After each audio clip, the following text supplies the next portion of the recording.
Leylah Fernandez shocks top seed Jessica Pegula at Citi Open. In a stunning display of determination, Canadian tennis sensation Leylah Fernandez has pulled off what might be the biggest upset of the Citi Open so far, dethroning tournament favorite Jessica Pegula in an electrifying three-set battle. But here's where it gets interesting. The young star from Laval, Quebec, showcased her fighting spirit in Washington on Thursday, clinching a dramatic 6-3, 1-6, 7-5 victory that few saw coming.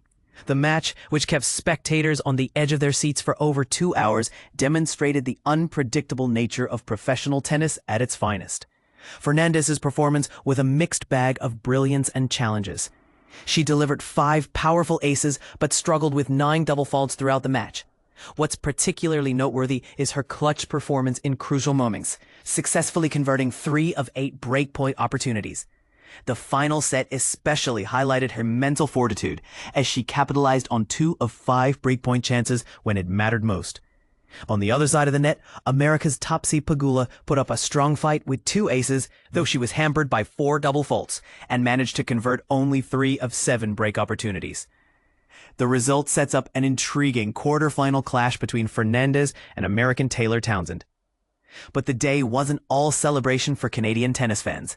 In the men's draw, Montreal's rising star Gabriel Diallo faced a tough exit, falling to 4th-seeded American Ben Shelton in a decisive 6-3, 6-2 defeat. Shelton's serving masterclass, featuring an impressive 16 aces and an astounding 86% success rate on service points, proved too much for Diallo to handle. Despite the loss, Diallo, who entered the tournament at a career-high world ranking of no 35, won't have to wait long for redemption. He's set to compete at the National Beg Open in Toronto, where his 30th seed grants him a first-round bye. Here's where the debate begins. Could this upset victory mark a turning point in Fernandez's season? And what does this say about the current state of women's tennis, where rankings seemingly matter less and less? Share your thoughts on whether we're witnessing the emergence of a new era in tennis where traditional hierarchies are increasingly challenged. First published July 24th, 2025. Ben Shelton aces through. Next up, Frances Tiafoe. Washington ATP 500 highlights. When power meets precision, Ben Shelton's dominance leaves Washington buzzing. But was it just about the serve?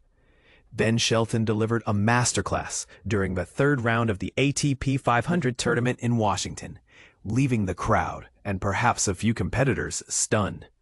With a powerful performance against Gabriel Diallo, the world number 8 didn't just win. He dismantled his opponent with authority, cruising to a 6-3, 6-2 victory in just 61 minutes. The numbers tell a story of absolute supremacy. As the 4th seed, Shelton stayed in control from the opening serve to the final point, setting himself up for a much-anticipated showdown with Frances Tiafoe. But here's where it gets controversial.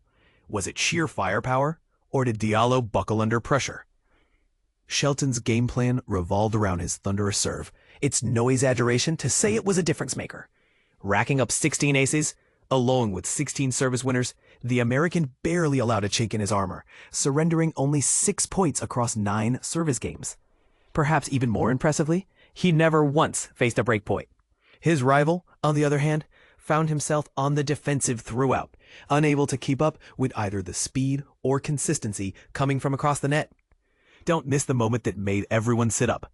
One of Shelton's ferocious serves even struck a spectator, prompting his lighthearted apology and showing he brings both power and personality to the court.